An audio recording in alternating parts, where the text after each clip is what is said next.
Hi అండి. మీ ముందుకు ఒక నార్త్ ఫేసింగ్ 2 BHK ఫ్లాట్తో వచ్చామండి. ఫుల్లీ ఫర్నిచర్డ్ అండ్ వుడ్ వర్క్తో కూడా ఉంటుందండి. ఫ్లాట్ వచ్చేసరికి 1390 SFTతో ఉన్న ఫ్లాట్ అండి. థర్డ్ ఫ్లోర్లో ఉంటుంది. Full ventilation flat, 2 years old building అండి. ఇంక్లూడింగ్ వుడ్ వర్క్, ఫర్నిచర్డ్ అన్ని కూడా ఇచ్చేస్తున్నారండి. 90% బ్యాంక్ లోన్ కూడా అవైలబుల్లో ఉంటుందండి. ఈ ప్రాపర్టీ డైరెక్ట్ ఓనర్ ప్రాపర్టీ అండి. ఎలాంటి మీడియేటింగ్ బ్రోకరేజ్ అనేది మన ఛానల్లో ఉండదండి. సో ఛానల్ని సబ్స్క్రైబ్ చేసుకోండి, షేర్ చేయండి అందరికీ మీకు వీలైనంత వరకు. సో ఇక్కడ చూస్తున్నారు కదండి, కిచెన్ని కూడా మనం ఇందులో కవర్ చేయడం జరుగుతుంది. రెడీ టు మూవ్ ఫ్లాట్ అండి. ఇది వచ్చేసరికి 440 స్క్వేర్ యార్డ్లో ఈ బిల్డింగ్ని కన్స్ట్రక్షన్ చేశారండి.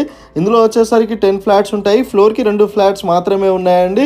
కార్ పార్కింగ్, పవర్ బ్యాకప్ అన్ని కామన్ ఫెసిలిటీస్ అన్నీ కూడా అవైలబుల్లో ఉన్నాయండి. లొకేషన్ వచ్చేసరికి HMTS స్వర్ణపురి కాలనీ, మియాపూర్ లొకేషన్కి చాలా దగ్గరలో ఉంటుందండి. డైరెక్ట్ ఓనర్ నెంబర్ మేము డిస్ప్లేలో ఇచ్చామండి. ఇంకేమైనా డౌట్స్ ఉన్నా వాళ్ళకి కాల్ చేసి మీరు అడగగలరని కోరుతున్నామండి. వీడియో ఎండ్ వరకు చూసినందుకు థ్యాంక్ యూ సో మచ్ అండి. ఛానల్ని సబ్స్క్రైబ్ చేయండి, షేర్ చేయండి. థ్యాంక్ యూ సో మచ్ అండి.